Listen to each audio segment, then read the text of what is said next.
Hello and welcome to Drum Corps on 4. I'm Tony Capstick. And I'm Rob Lusheen. Since the spring, Rob and I have been finding out what Drum Corps marching music is all about. We've been following Drum Corps competitions in Scotland, in Yorkshire and in London in the build-up to the British finals here at West Bromwich Football Ground. And we've also been traveling quite a bit abroad. Tony's been over to Flushing in Holland to cover the Anglo-Dutch competition, and I've been traveling down the east coast of the United States with last year's British champions, the Dagenham Crusaders. As you can probably tell, Rob's an American and I'm a Yorkshireman. I'd never been to America before, but in August, Rob and I went to Miami to the World Championships, and it was hot. It was 110 degrees. Absolutely wicked it was. Not only was it hot, it was humid, but the Dagenham Crusaders, who, by the way, are the first British group ever to go to the World Champions, did rather well. And you'll be finding out later on in this series just how they did over there. Now, of course, Drum Corps may be a new name to you because, as I understand it, they've only been organized in Britain for the last 4 years. That's right. And in fact, we went out in the street and asked people all around Britain what they knew about Drum Corps. Drum Corps? Never heard of it. Drum Corps? I have no clue. I don't know. Scotland forever. Easy to peasy. Drum Corps. Drum Corps, yes. No. Drunk. Drum Corps. No, I don't know nothing. Could it be the Salvation Army or the Scottish Pipe Band? Drum Corps. Drum Corps. Well, I don't know much. Drum Corps? Drum Corps, yeah. Nothing. Just rings a bell with Boys Brigade or something like that. Drum? You mean drumming drums? Yeah. Nothing. It's those banner-waving bands, aren't they? Those like American things, aren't they?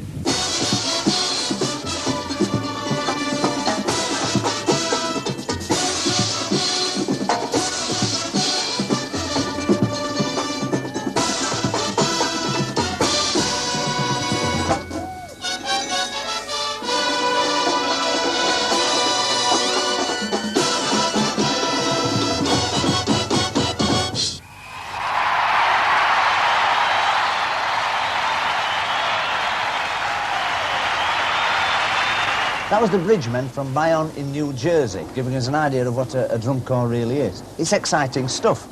But what really lifts a drum corps away from a marching band for me is the competitive aspect and the atmosphere. In Miami, Rob talked to Dr. Bernard Baggs, a drum corps judging expert.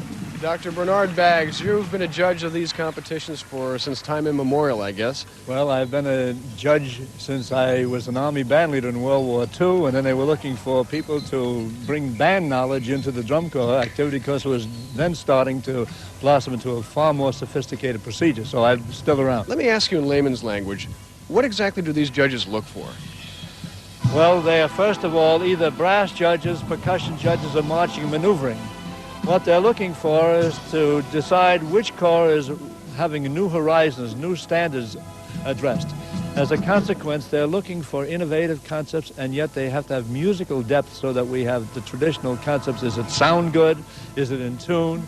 Is it lyrical being considered at the same time? Are they doing the marching challenges, which are becoming more and more ballet and less military, as you'll notice, to say. In other words, a band that, say, went with some old favorite and really didn't try to do anything elaborate, even though they did a great job, might not score too well. If you'll watch for the Bridgemen tonight, nothing else, the Bridgemen made the finals by doing exactly what you said, because they've made their commitment that their style calls for direct entertainment. And so long as their percussion section can meet the requirements of accuracy, and their percussion section happens to be outstanding, understand, and their marching meets the fundamental competitive standards, and their music does something else, they're here, they've made the finals, and will be in for another whole year, and they're playing the music which satisfies the public, strictly. One more question that the public I know would be wondering about, and that is, why are these guys wandering in and out of the crowd right on the field?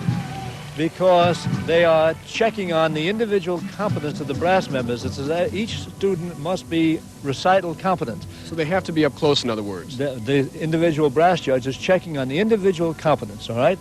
The individual percussion judge is watching for errors that he could only decide in close, and also running back to the mallets and the timpani, etc. And the marching people are taking a vertical view and a horizontal view and have to keep changing their positions depending upon the drill. Positive improvements, good level of recovery, as a matter of fact, by all concerned, and certainly appreciate that. The artistic endeavor out of the... Does it bother the kids to have that happen? Not at this level, because They have no choice about it anyway, right? well, in most cases, they would just walk on the judges if necessary, and the judges know that. See? Has that ever happened to you? Not to me, because I'm a high school band leader, become a school administrator, and I kind of understand when the kids are having a little turmoil. And no kid will ever walk on his high school principal. That's a fact. Thank you so much for being with us. Dr. Bernard Baggs, one of the finest and most experienced judges of this kind of competition, right here in the Orange Bowl. To help us keep track of the scores, we've got 2 score data coordinators. Now, we aren't sexist at Channel 4, so we've got one of each. And in the middle, Rob. Oh, no, you don't, Capstick. With me is Beverly Isherwood. Hello. And Gary Dixon. Hello. Well, Gary, tell us what you're going to be doing today. Well, we're responsible for getting the scores together. I'm responsible for marching and manoeuvring the brass and percussion sections, and along with Beverly's, they're all collated together for the final score. Well, how do you keep track of it all? Well, we've got the help of a little computer, Ah, which gives us all the scores in detail. that sounds great. Now, Beverly, you've been in beauty competitions yourself. You must obviously appreciate the pressure these kids are under. I know how tough it can be out there, and it's also very nerve-wracking. Anyway, I'm giving the timing and penalty score, the general effect, and the total score. So you're giving both the good and the bad side. That's right. The bad part about it is that Dave, the director, has us running up and down the track. But that's very important, actually, because obviously our responsibility is to get the scores to camera as quickly as we can.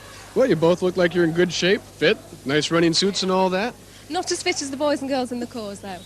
All right. Well, back to you, Tony. And that's how we'll be telling you the final results. But what about all the work that goes on before those final results? Well, why not let the corps themselves tell you what goes on behind the scenes?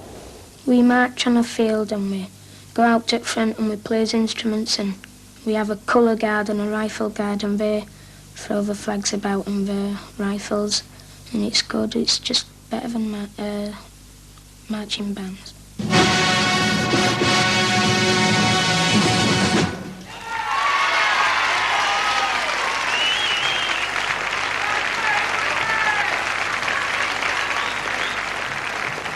In actual fact, it's the same for me, really, because I also have a 9 to 5 job. I attend every rehearsal. I have no problems of getting there. It doesn't affect my job in any way, only when there is the off chance of working overtime at weekends.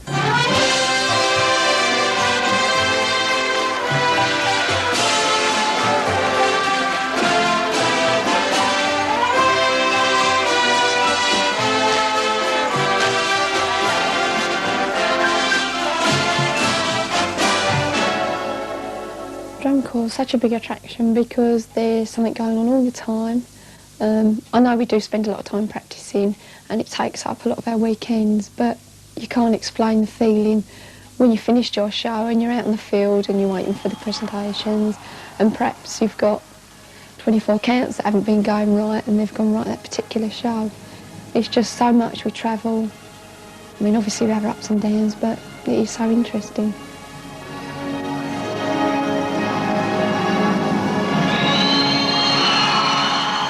Drum corps to me is really magic. It's really hard to sum up what I really feel for it. There's something inside me which wants me to do a lot more for the activity than what I'm doing now. To see top corps in the States and ourselves perform is just sheer magic. Knowing that you're a part of that thing, you've helped, you're a part of the national or worldwide activity. It's really, really something to be a part of.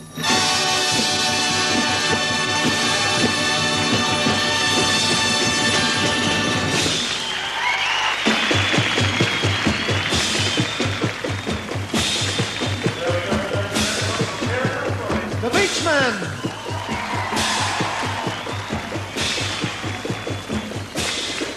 As you can probably tell by the costumes, the Beachmen model themselves on the Bridgemen of Bayonne, New Jersey. Now, obviously, the Americans started this thing of drum corps, so it's the ambition of most corps members and directors to travel to the United States to meet American drum corps, and if possible, for the whole corps to go to the USA on tour.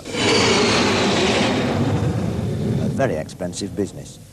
In December 1982, John Johnson, corps director of Dagenham Crusaders, flew to the USA to try and set up just such a tour.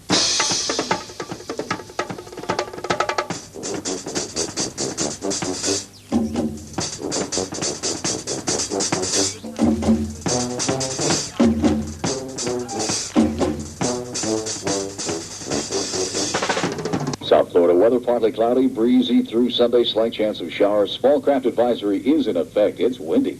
Highs today in the mid-80s, low tonight about 75, high tomorrow about 85. Long A1A 81 in the Palm Beaches to 79 in Key West.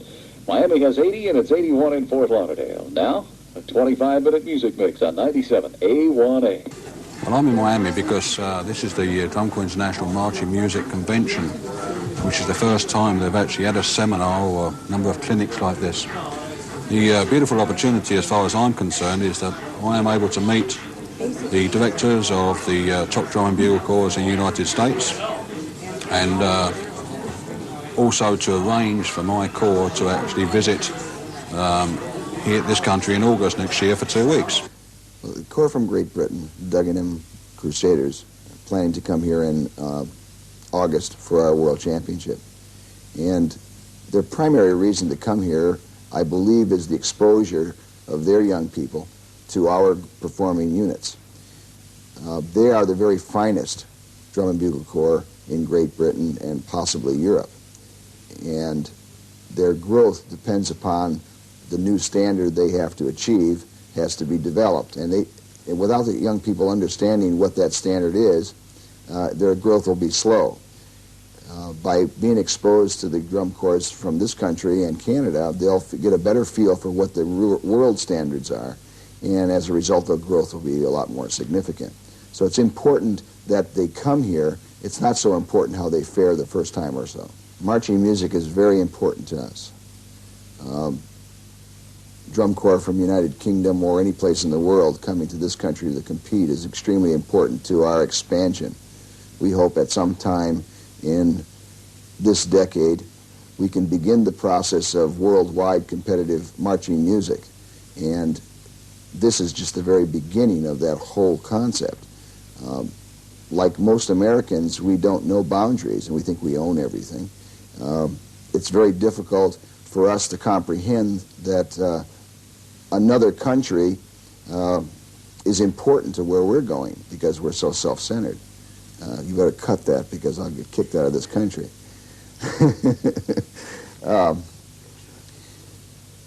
It's important to our activity here to understand that drum and bugle corps is something that we don't own.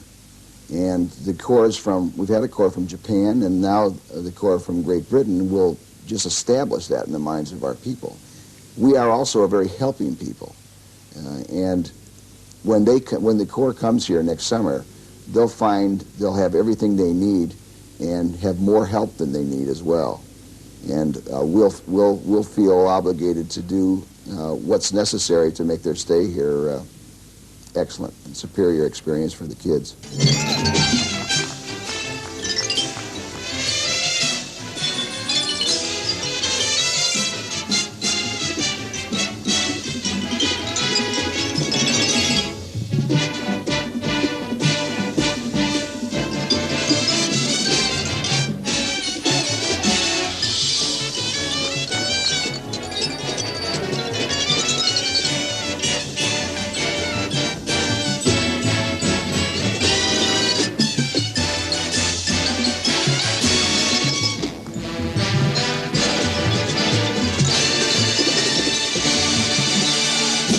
I think everybody has enough familiarity with competitive sports to understand that provides a sense of excitement, both for the participants in the contest and also for the spectators. If you didn't have that, of course, people wouldn't have the same interest.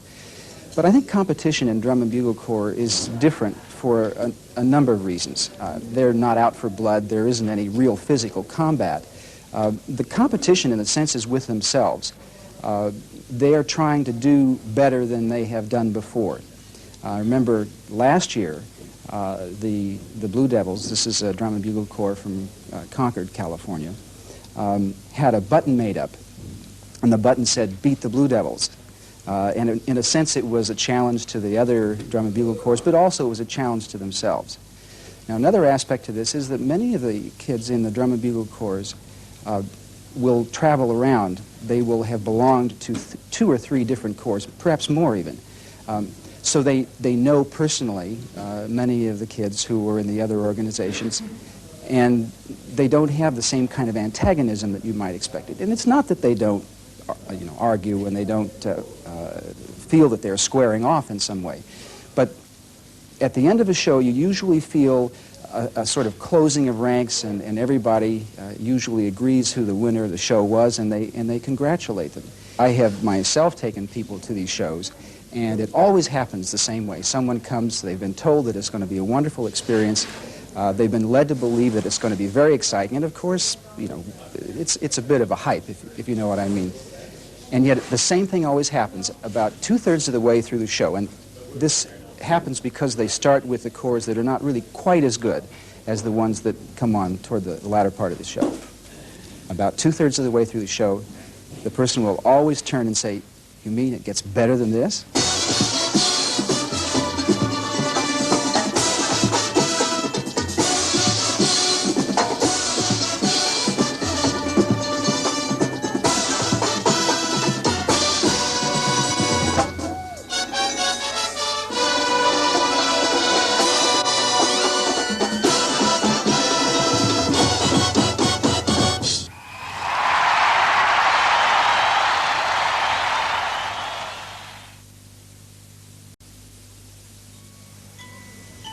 I think Elland is peaceful in some ways, but really noisy in other ways.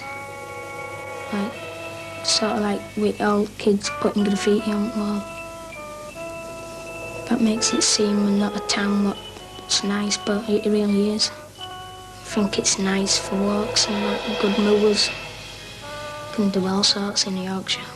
All kinds of drum corps.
There's about 70 members in the band and 40 girls which are in the colour guard. The band members, their uniforms are just being rekitted out in new uniforms. It costs over £100 each. Each, and there's 17 of them? And there's 70 in the band, so... Can't work that out, but it's a lot of money. It's a lot of money. It is a lot of money. To be raised in a small community like this. Which brings me to a question I'd like to ask David, actually. Can we just have a look at you? Most of these bands are in, I suppose, big cities, but Elland, as you've just told us, is a fairly small place with a population of about, what, 16,000, did you say? Yeah. Is everybody that's in the band local? Are they from Elland? Well, most of them are, but there's one boy who comes from York. He used to live in Ellen, but moved to York, so he come back. Well, he still counts as local. Yeah, he comes every Thursday and not on a Tuesdays. And he travels from York. Now that's Yeah, a fair a long way. Yeah, that must be. It comes by train, does it? Yeah. Yeah. And what do you think about it yourself, being in the band? It's good fun. Keeps kids off the street. Is it sort of militarising the kids? No, I wouldn't say that. Nowhere near militarising at all. They go there, they have a good time. They travel around together. And in fact, they enjoy themselves that much that a lot of them want to stay on when it's time when they should give up kind of thing, you know.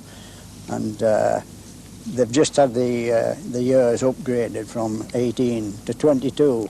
They can stay in now until they're 22, you know, and some of them have taken advantage of that. So it's not playing at soldiers? Oh, no. You answer me that. No, it's good.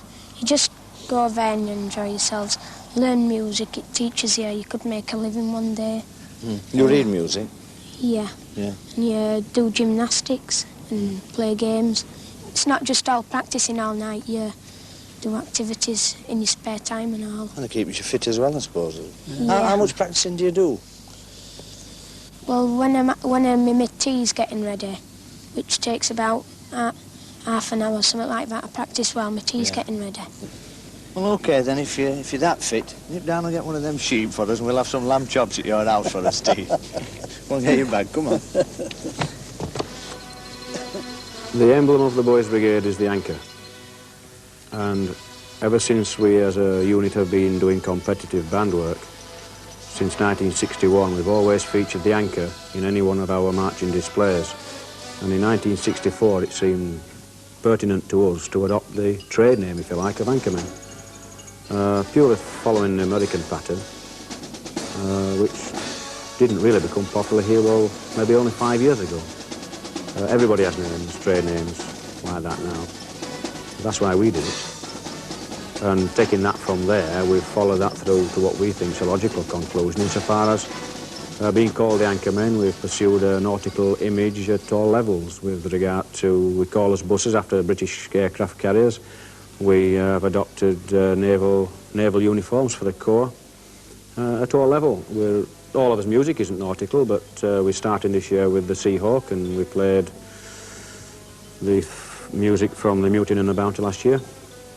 But we're playing St. Louis Blues and other stuff as well, you know. But in real terms, if we're in competition, if we think we're in competition with ourselves, and at this stage of the game, 1983, we're far better in front, well, far more in front than what we were in 1982. And there's certainly a better atmosphere in the Corps with the kids. And we've got a lot more of them.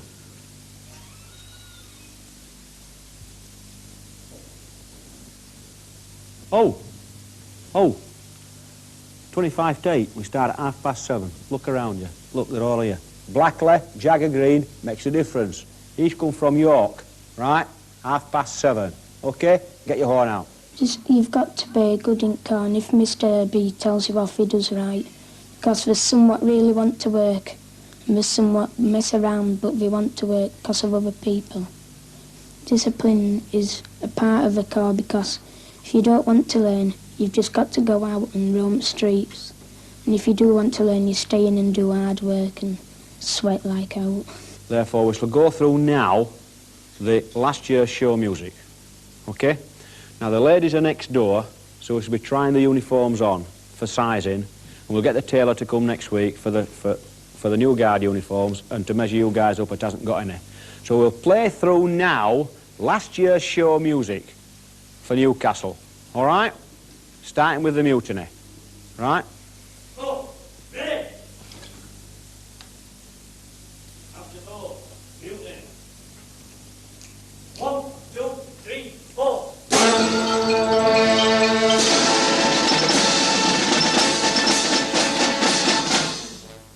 At school I did music and I learnt to play a cornet. At first I used to play a recorder, but I didn't like that, so I left it. And I played a cornet then, and they learnt me all fingerings and how to tongue properly. In a concert once I were in, tonguing is when you, like in Seahawk, you've got to play it fast and not all slurring it, just playing it in one note. You've got to tongue it with your tongue, using your tongue. Sort of like going and not going blowing out time.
I think drum corps is utter magic. I hear corps play in the States and it gives me, it sends something to me which I can't sort of sum up really. It's hard to express in words. It's just the feeling that what they're playing, what they're doing, you can do yourself. You can do yourself. There's no limits there at all. The ordinary person, young kid on the street, can do it. He'll be trained how to do it. There's no barriers at all. There's no gates. The beachmen consist mostly of West Indian kids, although we find that we ask white kids and other people who come and join the corps, but they think because we're black, we're very racial, we're very violent. We're not racial, we're not violent. We've got a few white kids in the corps who've been there since it started, and if you ask them, they'll tell you the same thing. We're no different from any white kids or whatnot. Being as we are black, we don't play reggae or soul or whatnot because we want to appeal to a much wider audience.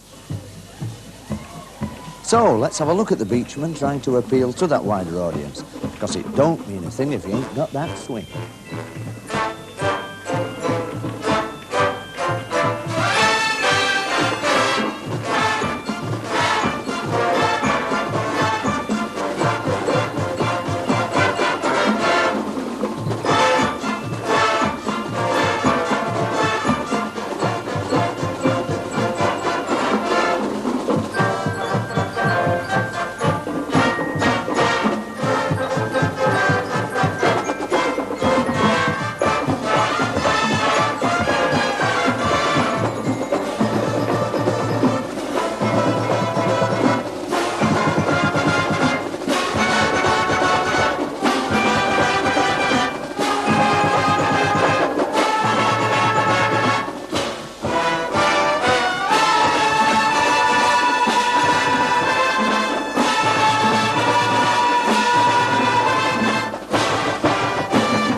If they heard our show some years back, we did play a piece called Pagliacci, and it's a big contrast playing pop on the sort of instruments we're playing down to classical.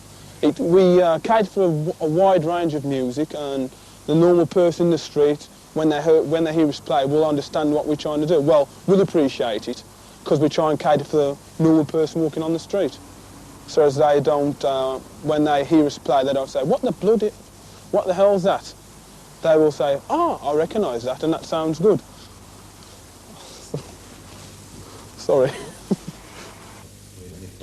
Yeah.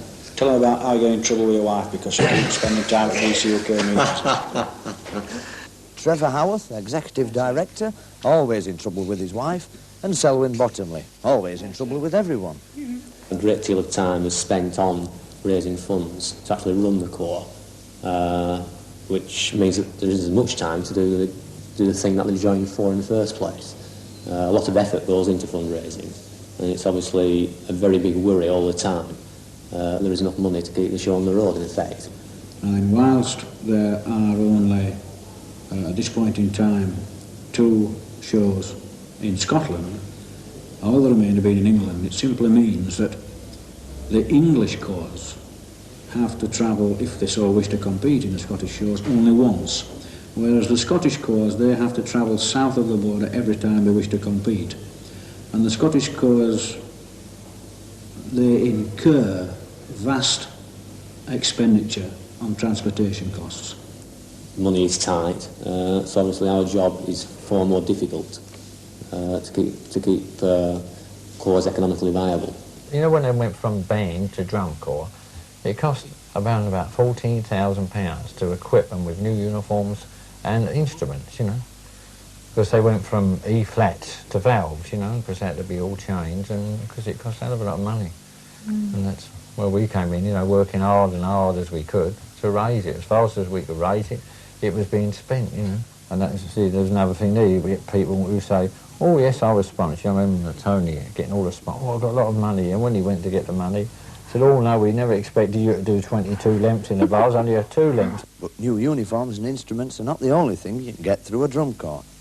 We spend so much time together, and probably more or less every weekend throughout the summer we're mixing with other corps and, you know, people from different parts of the country. So it's quite easy to meet someone. We went abroad on holiday, and we said, right, if we have a good holiday, we'll, you know, get engaged and married.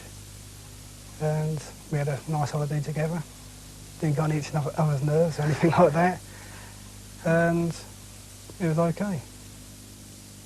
We'd all been out one evening. It was somebody's birthday in the family. We'd been out for a meal, and Graham come along as well. And when we got home, he asked Ron and I if... Mr. Finney, can I marry your daughter? And I thought I'd gone back to the 18th century, because they never used to do it then, but nowadays they just say we're getting married. But he did, he came, you know. He asked if we had any objections. And I asked him if he had a dowry, and he said...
Well, it means total commitment from the parent. The parent normally has to run them to competitions if they're local. If they're not local, it means getting them prepared for the competition, making sure their uniforms, well, that's the mother's job, but uniforms, shoes, flags, instruments are all clean. And then, of course, going to support the band when they get to the competition. Drum Corps UK competitions have only been going for about 2 years in Scotland. Prior to Drum Corps, they maybe had 2 years of British Youth Marching Band Championships, but this is the third national competition held in Scotland. One in Edinburgh, and this is the second one at Scotstoun Showground. I'm in the colour guard, and I do it because it's great enjoyment, and you meet a lot of new people and go a lot of places. The girls, they're never bored. I've heard a lot of other mums saying that their teenagers are always sitting about the house bored, fed up, nothing to do. I never hear my girls saying that they're fed up. They've always got too much to do. That's true. It can only bring good, especially when things are so quiet in the job scene. So the competitions start to build up to the final. More and more rehearsal, cleaning, polishing, and one or two special things to take care of when looking after your instruments. You look after your instrument by cleaning it mostly once a week, something like that. And make sure when you practice you always empty out spit out of it, or else it'll go all rusty inside. The drum corps is so demanding that you need the enthusiasm to actually, you know, get out on the field for 12 hours and rehearse for 12 hours. You need enthusiasm, you know, you need to get up and go, don't you, really?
Well, it's obvious that it's all going to be worth it, but there's a long way to go before Dagenham Crusaders get to the final.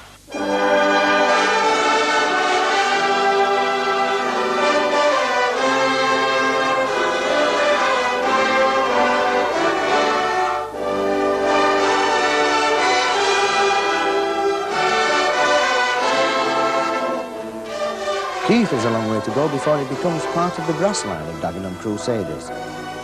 But he's not the only one having trouble.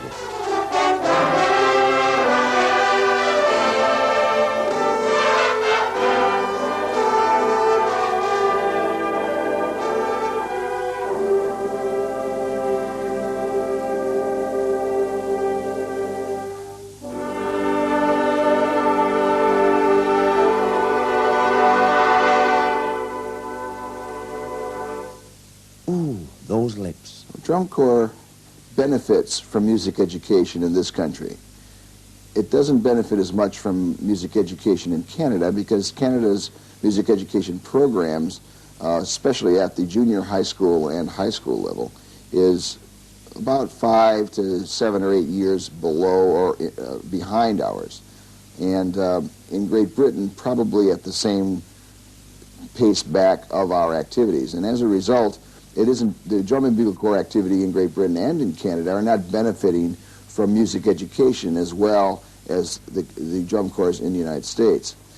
That gives the drum corps a little bit of an advantage in terms of taking the kid off the street, so to speak, already knowledgeable of how to play a brass instrument, how to perform with percussion equipment, and also how to read music. It's faster to teach a person and design a program when you have a person who can sit and read music, sight read the music, and you determine, well, it doesn't quite sound right, we won't play that selection, we'll do this. Whereas if you don't have a performer that reads, it takes a little longer to determine whether or not that would suit your program, and as a result, there's the time factor. I would say our drum corps have an advantage, and it's going to take a while for the other countries to catch up, but it'll all stabilize. So, Keith has another go.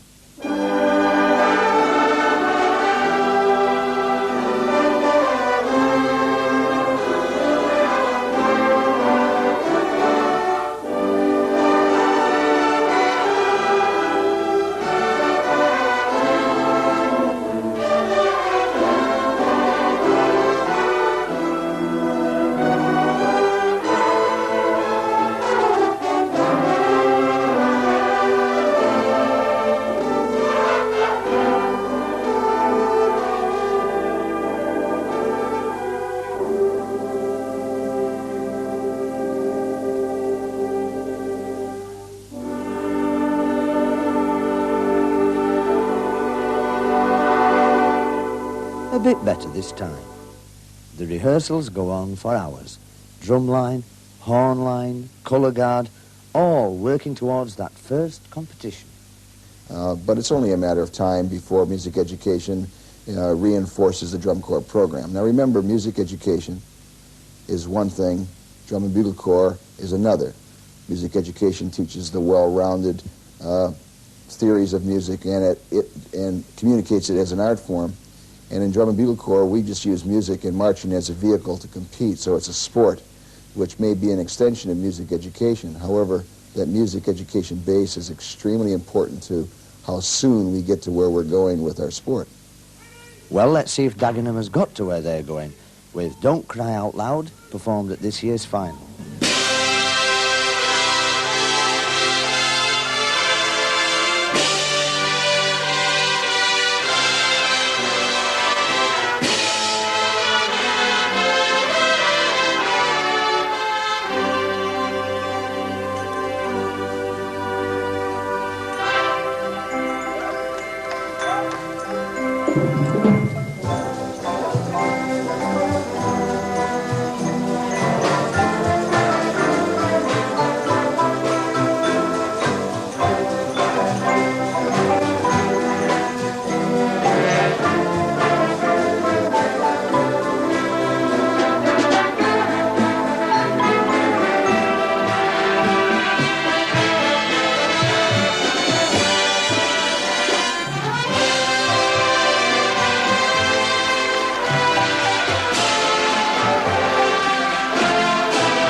Well worth a rehearsal, I'm sure you'll agree.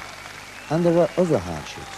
Dagenham has spent much of the time travelling in coaches and sleeping in school halls as they enter competitions throughout the United Kingdom and this year in America. Rob talked to Laura Beasley, Dagenham's colour guard instructor from the USA. Well, I'm the colour guard instructor. I'm a member of the staff.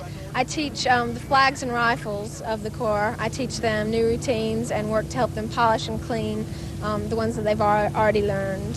How did you get into this? You used to be in the drum corps yourself, or you were in one yourself? Yes, I was a member of an American drum corps, and after I finished with that, I got a call from England, asking if I was interested in going back to England and working with the Crusaders. And Of course you said no, right? it was an offer that I couldn't refuse. You said yes. Yes, I said yes, so here I am. So you can see the world and all sorts of things with this kind of thing. Sure can. For me, it's a good way to see other parts of the country and to visit another country in this case. Do you find that the kids are receptive to what you're doing in terms of teaching? Yes, they're very interested, first of all, because I was in an American drum corps, and it's very different for them, and I know different things, different routines than from what they're used to, and have a lot of new ideas that I can try out on them, as well as teach them things I already know. So it's fun for both of you. Mm-hmm, it is. It's a lot of fun. I enjoy working with the kids. Good bunch? Yeah, they're nice kids. They really are. They're a lot of fun. They've been real nice to me, kind of, accepted me as one of their own. So I'm having a good time. Young people go into the military and they see the organization as being irrational and oppressive. There's a negative feel about discipline in the military. In the Drum and Bugle Corps, there's the same amount of discipline, there's the same amount of hard work, the incredible demands that are made on them, but they see the demands as being demands that will give them something that they want to have. They're reaching for a high that they don't really have a chance to get any other way. It may be the first kind of an experience like this for them in their lives. So yes, the long hours are tough, and the conditions are terrible. They have to sleep on gym floors and so forth, but they get close to kids their own age. There's a comradeship that comes out of that may be the first experience like that for them in their lives. But you really can't look at music as though it were in a test tube. Certainly if you have any musical interest yourself, which I do.